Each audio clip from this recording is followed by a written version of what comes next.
Hey, what's happening, everybody? Hope all is well, and welcome back to the ShabinLife. Jedi and Dana are back up at the house for a few days, trying to take advantage of it, but I don't think I really walked you guys around after I did the rafters and closed in the gable ends to really show you the framed building, but I started sheathing the one side of the building yesterday. Don't hit the tripod, homie.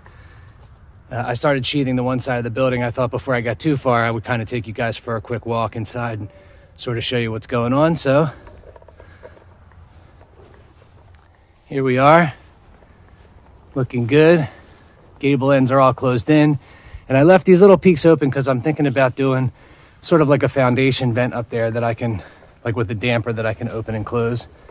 But so far so good on pretty much everything. Even the sheathing yesterday started out sort of a pain and slowly worked its way out. It also started at like 27 degrees yesterday, so it's kind of nice that it's starting to warm up a little bit. This morning it was 28, and now we're about at like 31. I think we're supposed to get up to like mid-40s today, which is nice, but I'll show you kind of what's up. So again, I left those little peaks open. These are just some nailers inside those collar ties on both the front and back end, and then I left the little top open, like I said, to put some sort of, that'll be like a normal gable vent, but I think you know, having the windows should sort of, you know, do the same thing. But if I need to, I'll put some sort of like maybe 8x16 foundation vent up there, like with a one-way, or not a one-way, but sort of open close, or a damper on there. But they don't really make anything that I really like, so maybe we'll just make something. But take you inside real quick. Obviously, this is going to be a big barn door that slides. It will slide down about 6 feet or so. It's a 9-foot door. It will leave basically about a 4.5, 5 foot opening to go in and out of the building, which is totally perfect for Dana and I. And here you go inside. So I'll still need to go back on the back sides and shoot all these collar ties in. I've just got a screw in each one right now, and that was basically so that I had a little bit of wiggle room when I was putting everything on the top plates. That way, if I needed to kind of shift and shake, these things weren't bolted too much. Now, the gussets are screwed together with like maybe 6 or 8 screws. I'll go back and shoot them as well. But the collar ties, I'll go back and pop in each side now that I know everything's hunky-dory. The strapping that's on the top that's kind of holding the rafters in place, that'll be reconfigured to be on the underside, maybe somewhere around here, or maybe in between, but probably just below those collar ties. I left myself just enough room to get maybe first sheet plus another 6-8 inches up there. So once I get a sheet of OSB up on there, you know, basically then I can take those off because it'll all be locked together and I can move everything to the inside. But just to kind of show you, you know, I'm sure you guys seen it before, but you can kind of see those are the rafter or the truss screws. They just basically go straight up on like a toenail through the top plates and sink right into the bottom of the trusses. You know, it's always good to have that load sit on top, you know, your wall stud, you know, but to be brutally honest, if it was over a little bit, it wouldn't make a huge difference for the roof, and it would be a lot easier to just send those truss screws straight up through the top plate. But on the other side, I was able to do that on a few spots, but for the most part, they landed pretty much spot on with the 16 on centers, since the roof is 16 on centers. And then I just basically put the gable ends together like you probably saw in the video, and then sort of went back after I screwed these pieces that allow me to put the 2x6 straight up without having to notch or any of that kind of stuff, which I really like and I did in the house. I didn't put another top plate on, which you would normally do maybe in a house if you were going to put a ceiling, so that you'd have something to nail into. I didn't really need that, so we went right on top that top plate. Good to go. And then these all got screwed in as I did them, and then as I was doing these just small studs, I basically went back and shot everything with the framing gun. And I did the same around the rest of the building. When I pieced together the jacks, which a lot of people might say, hey, the windows are wrong, not a load-bearing wall, don't really care. These are just 3 hopper windows, same thing that I did in the Shabin. Obviously, you see over here, it's a whole different story. You know, you got your jack, you got your cripples, and again, you could do the header at the top and cripples below. Same for over here. You know, you basically have the header for the door, and then I just did 2 jacks since it's such a large opening next to the king. But that's all done, like, you know, essentially to code. Whereas, like I said, these windows, not too concerned. I mean, I've literally cut shed walls out, slid this square frame in, screwed it to the wood, and then just put the window in. So I'm not too worried about that. Again, not a massively load-bearing wall by any stretch. But I went back afterwards and sort of shot a lot of the jacks that I couldn't reach on the ground with the framing gun. I went back and knew that, you know, if the wall was tipped down like this, I was able to shoot up top, but I wasn't to shoot low. So shooting them on the inside after it got stood up was a lot easier. Same with things like, you know, down here where these little cripples got put in. Sorry, I almost used profanity for the first time. I kind of went back and toned out and shot them all. If you watched me lift that wall up before, I basically left that section out so that I could stand it up over the water pipe and then fill it in the bottom of the window. Dayna picked up the windows for me on her drive up, at least these 3. And then this window right here is the same that we have in the house. But I'm going to basically get started. You can see I sheathed a little bit of this wall. I'll take you on the outside real fast and show you as well. And I'm about to start doing the back wall, but it's a little bit tough because there's not a lot of ledge to stand on. And, you know, getting a ladder that angle on the back is a little more difficult. So the little giant kind of comes in handy to be able to kind of offset the ladder.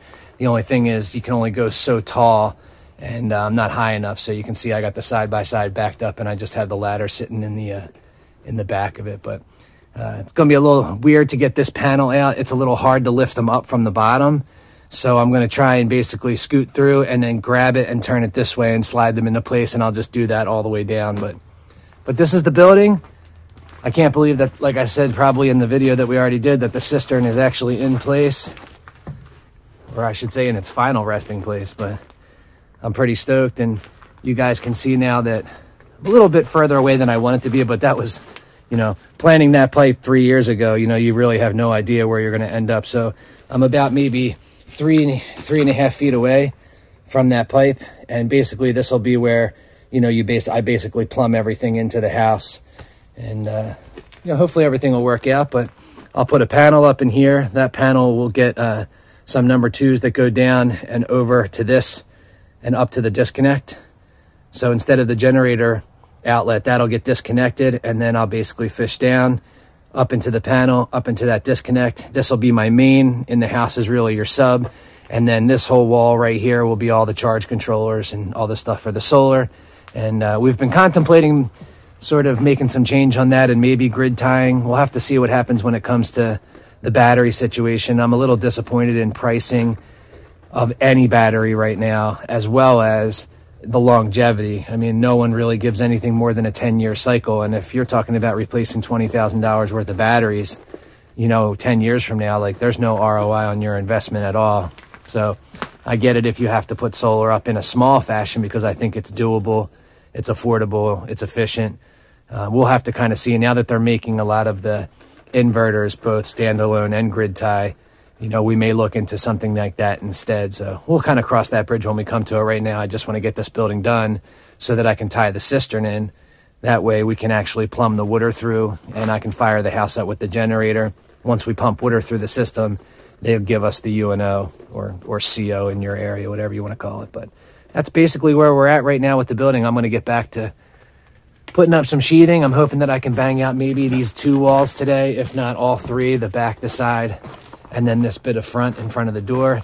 And then that'll just leave me this little top portion to basically go around, which will ultimately go all the way up to the very, just about to the top of that rafter, maybe about a 1/2 inch shy. I'll get shot into the butt ends of those rafters. And then we'll angle cut some 2x6s that run down with the same slope as the roof. And then we'll run our sheathing off onto that 2x6. That'll give us a nice nailer for the gutters that are going to go up there.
So far so good. I don't think I have much battery left, so I'm going to turn the camera off and try and finish these last 2.5 pieces and then move on to the back side and I'll charge the camera.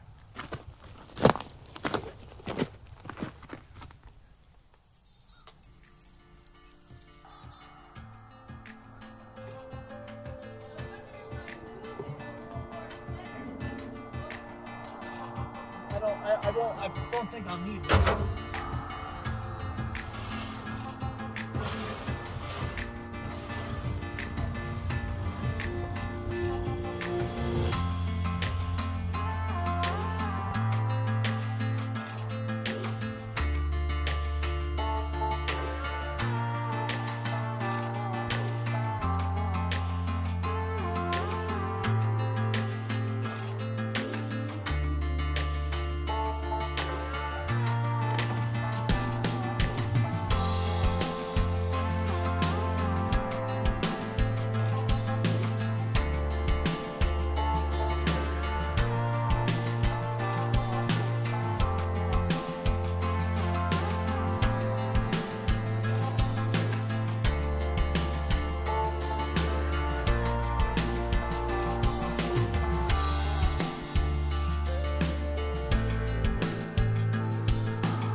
Let's go to the next step.